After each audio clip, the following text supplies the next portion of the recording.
Wujudkan lingkungan asri, prajurit Korem 151 Binaya bersihkan sampah di Pantai Amahusu.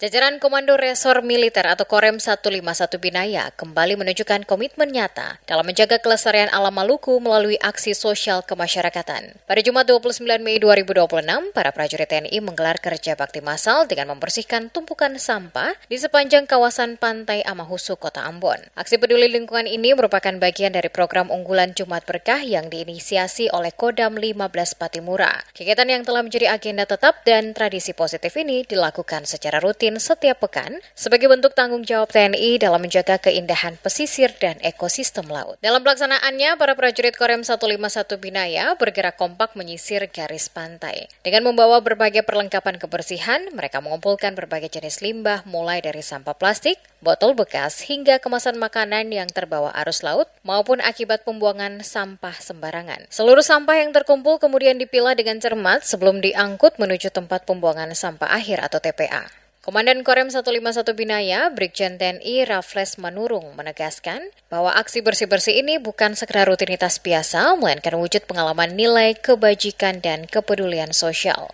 Menurutnya, menjaga kebersihan pantai sama artinya dengan melindungi sumber kehidupan masyarakat dan merawat keindahan daerah. Lingkungan yang bersih diyakini akan membawa berkah serta menciptakan ruang hidup yang nyaman bagi warga sekitar. Melalui gerakan yang gencar ini, Korem 151 Binaya berkomitmen untuk terus konsisten melaksanakan program Jumat Berkah. Pihak TNI juga mengajak seluruh elemen masyarakat Ambon untuk meningkatkan kepedulian dan berpartisipasi aktif dalam menjaga kebersihan lingkungan demi mewujudkan wilayah Maluku yang bersih, indah, nyaman, dan damai.